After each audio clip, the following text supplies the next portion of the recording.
kanedha. Waaqayyoof abbaa gooftaa keenya Yesuus Kiristoos isa karaa Kiristoos eebbaa fuuraa hundumaan waan waaqarraatiinis nu eebbiseef galanni haa ta'u.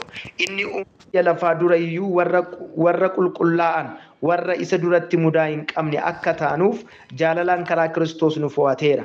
Waaqayyo karaa Yesuus Kiristoos ilmaan isaa taanee akka guddifamnuuf akka fedha isaa gaariittis yaadaan nuuf qabeera. Kunis guddinni ayyaana isaa isa inni ilma isaa isa jaallatamaadhaan nutti tole nuuf kenne in galateeffachiisa. Akka badhaadhummaa ayyaana isaattis Kiristoos dhiiga isaa nuuf dhangalaasuu isaatiin furamuu dhiifamuu cubbuus qabna. Ameen ameen. Furamuu dhiifamuu cubbuus maal goonee jirra qabna. Ayyaanni inni ogummaa isaa fi hubannaa isaa hundumaan nu irratti dhangalaase baay'eedha. Waaqayyo waan isatti gaarii fakkaate karaa Kiristoos itti yaadee of dura kaa'atee ture. Ammas dhoksaan fedha isaa kun nu biratti akka beekamu godhe. Barri murame yeroo guutetti Waaqayyo akka ittiin fayyisuun akeeketti wanta bantii Waaqaa keessa jiru wanta lafarra jiru wanta hundumaas harka Kiristoos jalatti walitti in qaba. Waaqayyo wanti hundinuu akka akeeka isaattii fi akka fedha isaatiitti akka ta'u hin godha. Nus immoo akka inni yaadee qopheessee of duraa qabutti karaa Kiristoos fo'amneerra. Nuyi warri duraan dursinee Kiristoosin abdii godhanne ulfina isaatiif galata akka taanuuf ameen ameen. Ulfina isaatiif galata akka taanuuf nu fo'ate. Isinis immoo ergaa dhugaa wangeelaa fayyina keessanii karaa isaa dhageessan isin warri dhageessanitti amantan hafuura qulqulluu isa abdachiifameen mallatteeffamtaniitu. Hafuura qulqulluun immoo warri kan Waaqayyoo ta'an galata ulfina isaatiif yeroo furamanitti wanta nuyi argachuuf jirruu fi qabdii keenyaa jedha. Maqaan Waaqayyoo bara baraan kan eebbifame haa ta'u. Daqiiqaan amma dubbii Waaqayyoo isiniif qoodu kana keessatti kutaa kana irra dhaabbadhee dubbii Waaqayyoo walii wajjiniin qoodanna. Kutaa kana keessatti jalqabumarraa kaaftanii mata duree isaarraa kaaftanii yoo argitan eebba Kiristoos yookiin immoo karaa Kiristoos eebba hafuuraa argachuudha. በኢየሱስ ክርስቶስ በኩል በእግዚአብሔር በረከትነት በመባረክ ወይም ኤባ አፉራ ሰከራ ኢየሱስ ክርስቶስን ከነሙ ሰናን ማልጎቹ ጀዳ ኤብፈሙ ያደጀዱ ኦፍ ኬሳ ቀብ ኡቱ ገረኩታ ከናት ንፊኒ ዋኤ ኤባ መጫብን ቁልቁሉን ኬኛ ማልጅዳ ዋኤ ኤባ አለነማቲ ፈከሚት ዋቀዩ ከነ ኤብ ማልኒ ከንጀዱ ዋንቲ ቆዮን ካሴ nuttitoon macaafni qulqulluun macaafa fakkeenyaa boqonnaa 10 lakkoofsa 22 irratti yeroo nutti dubbatu akkanedha. Eebbi Waaqayyoo nama hin badhaasa inni badhaadhummaatti rakkina hin dabaluu jedha. Eebbi Waaqayyoo maal nama godha nama badhaasa inni badhaadhummaatti maal hin godhu rakkina hin dabaluu jedha. Achuma gara lakkoofsa 24tti yoo siqtan kutaa sana keessatti immoo maal jedha eebbi qajeelotaa mataa qajeelotaarra jira jedha. Galanni guddaan Waaqayyoof haa ta'u. Eebbi kan jiru mataa qajeelotaati. Baraka kuumoofaa keessatti eebbi kan jiru dadhabbii ofii keessa gocha ofii keessa yaalii ofii keessa shaakala ofii keessa barbaacha ofii keessa tilmaama ofiif qaban keessatti eebbi ni argama ture. Ni yaadattu yoo ta'e Waaqayyo eebba garaagaraatiin saba Israa'eliin yeroo eebbisu argina. Maal jedhetu isaan eebbisaa tole jettanii yoo abboomamtan macaafa seera boqonnaa 15 guutummaatti durbiftanii argattu waan ta'eef kutaa sanatti yoon deebi'e ergaa kun jala akkam barbaadetti dubbachuudhaaf yeroo argadhu waan ta'eefan xiqqoo isinii tuqee darbuu barbaada. Yoo akka kana gootan sagalee koo yoo eegdan waadaan isin galchiifadhe yoo eegdan seerota koo abboommota koo yoo eegdan in eebbifamtu jedha. Yoo kana ta'uu baatte immoo in abaaramtu billaatu sin nyaataa jedheetu saba Israa'elitti yeroo inni dubbatu argina. Eebbi karaa garaagaraatiin yeroo godhamu argina. Eebba jechuun angeffamuu muudamuu badhaafamuu jechuu wajjiniin jechoota wal qabatanidha, jechoota walitti dhiyeenya qabatanidha.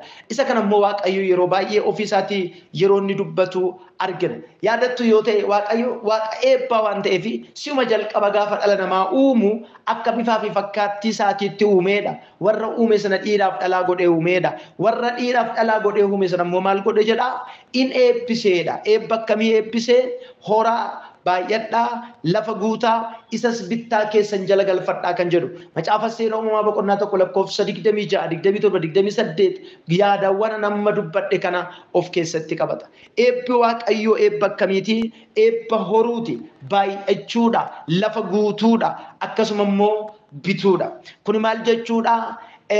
Be fruitful, increasing in number, fill the earth and rule over jedhetu jira afaan Ingiliffaasaa. Kutaan kun jechoota gurguddoo arfaniin iyyuu gargar qoqqoodama. Be fruitful jechuun jireenya keenya keessatti hija barbaada Waaqayyo. Waa'ee kanaa gooftaan keenya Yesuus Kiristoos yeroo barsiisu wangeela Yohaannis boqonnaa 15 lakkoofsa 8 irratti bartoota isaatiin isin ija baay'ee godhachuu keessaniin ulfinna abbaa kootii hin mul'ataa jedha.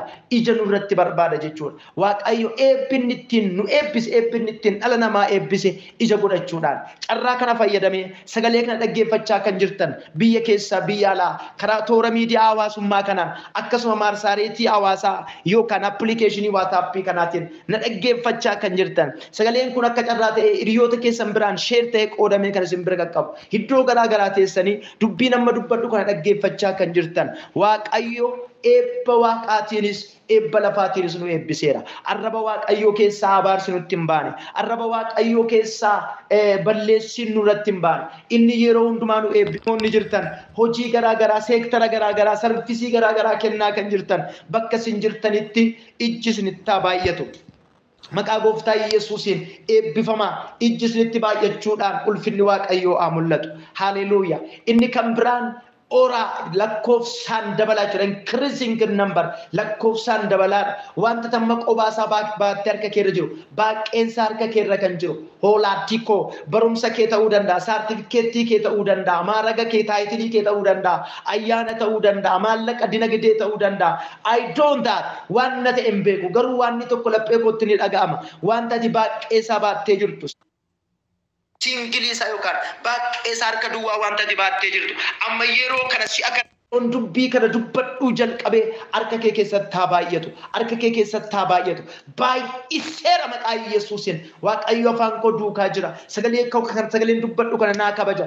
Dubbadhu sin dhaga'anaan jennaanan dubbachaa jira waan ta'eef qixa jirtanitti eebbifamaa ijji isinitti haa baay'atu. Maqaa Yesuusiin burqaa dachaa baadhaa, eebba dachaa baadhaa, boqonnaa dachaa baadhaa, ayyaana dachaa baadhaa, nagaa dachaa baadhaa, milkoomina dachaa baadhaa, boojuu dachaa baadhaa, boqonnaa dachaa baadhaa. Maqaa Yesuusiin kun isin irratti haa ta'u. Haleluuyaa. Inni sadaffaan lafa guutaadha. Lafa guutaa fill the earth. Lafa guutaa jechuun maal jechuudha? Addunyaan kun anaaf isiniin malee hiika hin qabdu. Dukkanaaftuudha. Aniifati keessa hin jiru taanaan abdii hin qabdu. Kanaaf gooftaan keenya Yesuus Kiristoos gara biyya lafaa, gara handaara lafaa hundumaa dhaqaa jedhe kan inni nu ergeef. Gaafa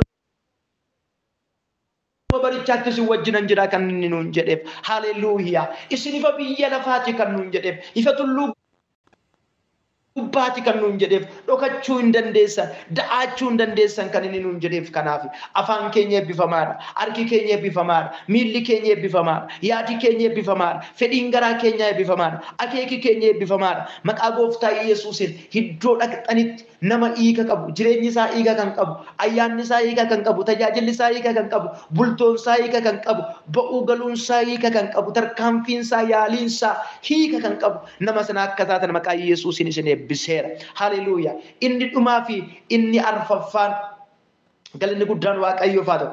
Bitaa jedha. Bitaa jechuun leadershipidha, manaajimentiidha, bulchuu jechuudha. Mirga bulchuu, mirga bituu, mirga hoogganuuti. Haleluuyaa. Wanti kanaan dura siin bitamu siin jedhe. Si bituu jechuun gashinnat maalat, bageettinat manfas magzaat maalat ነው. Haleluuyaa. Waan dhiibdanii isin iddoodhaa si qudide, sukkumtanii iddoodhaa isin si qudide, tarkaanfattanii iddoodhaa isin kan si qudide, itti dhamaatanii kan dadhabdan wanta ulfaataa sana amma yeroo kanaa jalqabee ijakkatti godhattan akkasinii baay'atu akkasinii guddatu yeroo kana jalqabe umni ittiin bittan aangoon ittiin bittan jabinni ittiin bittan ga'umsi ittiin bittan maqaa Yesuusin isiniif haa kennamu. Ebba kana waaqayyo kan dhala namaa eebbise. Haleluuyaa. Ebba kana immoo waaqayyo gaafa eebbisu abaarsa wajjin miti. Garuu ebba guutuu nuu kenne sababii cubbuutti sababii dadhabina namaa sababii abboomamuu dhabuu namaatiin cubbuun addunyaa kana dhufe.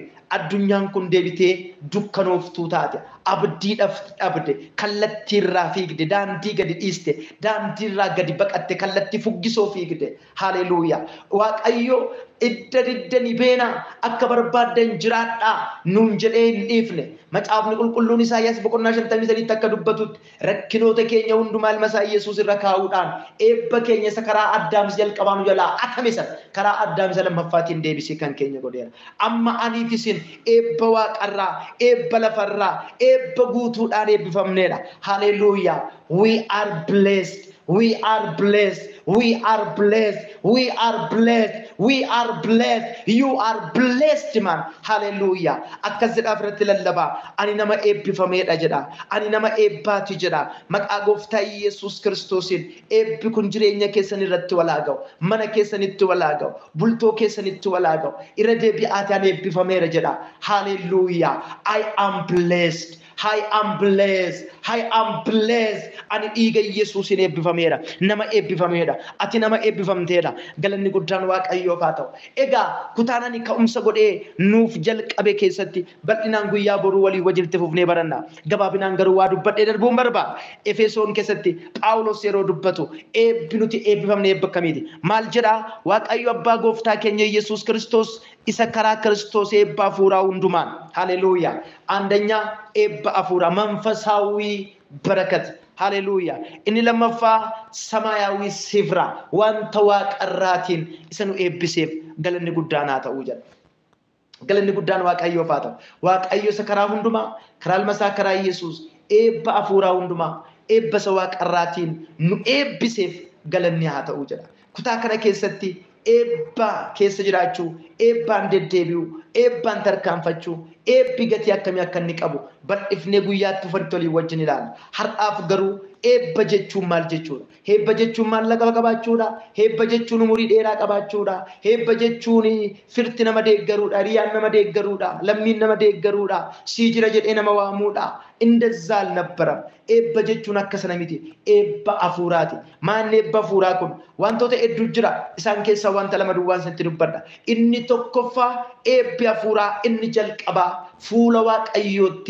ፉዳተሙማ አርገቹ galanni guddaan waaqayyo faatu diinota waaqayyo turre warra yaada waaqayyo keessa jiran fedha waaqayyo cabsanii diiganii burkuteessanii warra baan warra fedhii waaqayyo malee jiraatan warra fedhii waaqayyo malee deddeebi'an warra fedhii waaqayyo malee socho'an warra sana turre haleluuyaa inni garuu karaa ilma isaa karaa Yesuusiin eebba sana nu eebbise ebba afuraa hundumaan nu eebbise galanni guddaan waaqayyo faatu ebbi afuraa kun maal inni fuula isaatti fudhatama akka arganne gochuudha anifisin fuula waaqayyootti fudhatama arganneerra waaqayyo araara nu godheera mana keessanii araara godheera karaa keessanii araara godheera bultoo keessanii araara godheera alli keessanii eebbifamaadha manni keessanii eebbifamaadha bultoon keessanii eebbifamaadha haleluuyaa maqaa gooftaa Yesuus Kiristoosin sa'aatii kanarraa jalqabee yeroo kanarraa jalqabee ebbi guddaan ebbi guutuun ebbi irraa afaan ebbi jireenya namootaa boqochiisu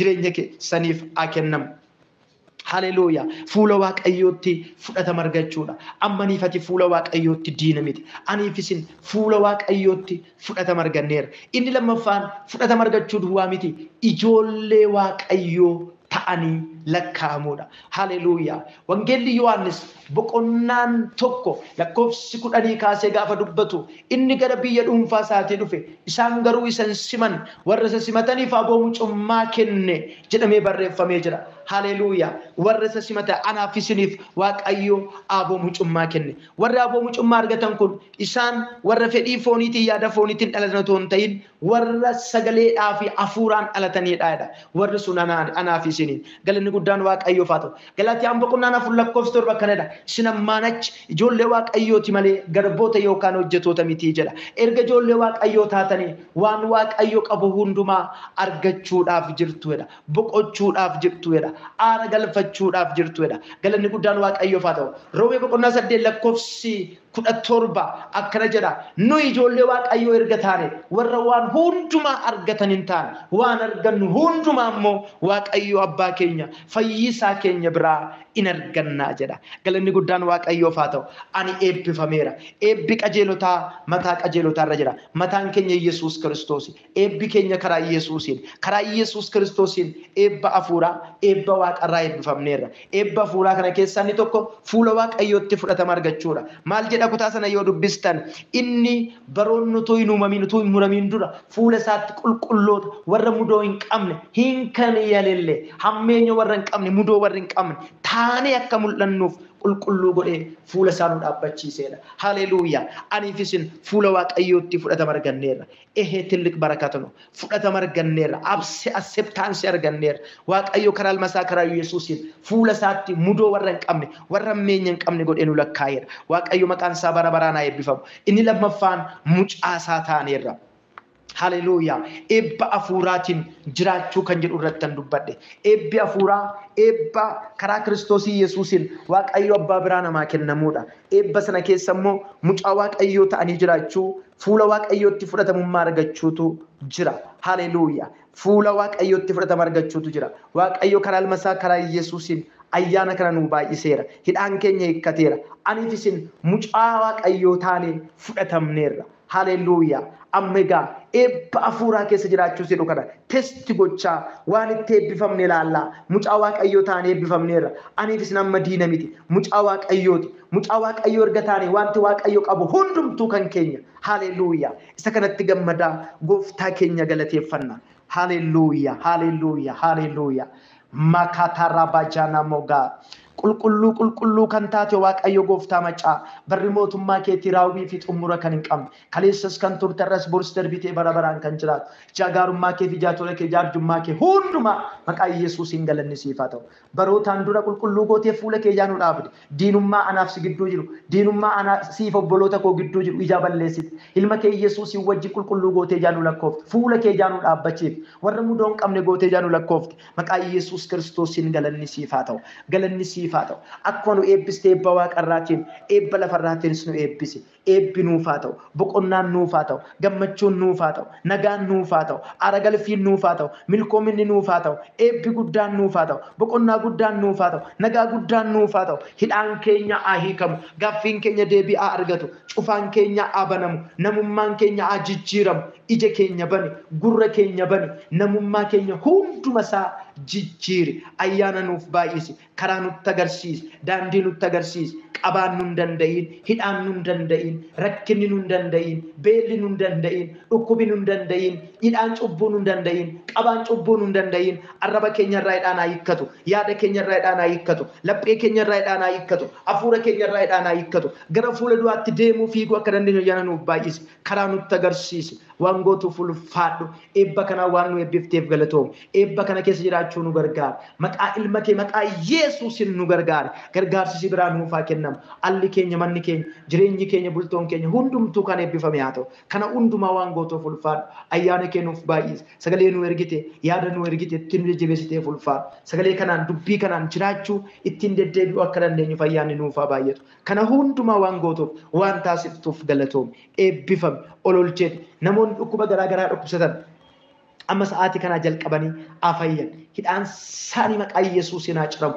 ijji isaanii haa banamu qalbiin isaanii haa banamu maqaa Yesuusiin si arguu si hubachuu si baruu si wajjin walii galuu haa danda'an kana hundumaa waan gootuuf ulfaadhu ayyaana kee nuuf baay'isi nu gargaari nagaatti nu oolchi nu wajjiniin ta'i yeroo keenya irratti ulfaadhu qulqulloota wajjin fuula kee dhaabbannee sirteeffachuu kan eenyu nu gargaara maqaa gooftaa Yesuusiin qabaan kam harkisaan kam gara biyya lafaatti nu deebisiin obboleessa koo obboleettii koo deebisiin iddoo jiranitti taa gargaaraman gargaarsi keessaa wajjiniin haa ta'u kana hundumaa waan gootuuf ulfaadhu ayyaana kee nuuf baay'isi olol jechedi namoonni dhukkubsatan fayyan namoonni gaafii qaban gaafiin isaanii deebii argatu cufaan isaanii aabanamu ijji isaanii aabanamu fuulduratti ulfina ilaalaa adeeman boqonnaa ilaalaa adeeman aaragalfii ilaalaa adeeman gammachuu ilaalaa adeeman kana hundumaa waan gooteef ulfaadhu eebbifame olol jechedi sagalee kee keessa jiraachuu nu gargaara hinni dhageenya maqaa Yesuusiin jireenya keenya keessatti ija godhatu ija baay'ee godhachuudhaan ulfinna abbaa keenya akka mul'atutti ija jireenya keenya irratti godhi ija mul'ata keenya irratti godhi ija mana keenya irratti godhi ija laphee keenya irratti godhi kana hundumaaf ulfaadhu ayyaana kee nuuf baay'isi waan nu tajaajilteef galatoomu sagalee dinqii sagalee bareedaa kanaan jiraachuu nu gargaara maqaa ilma kee gooftaa keenya Yesuus Kiristoositti nu jaallatteen ameen.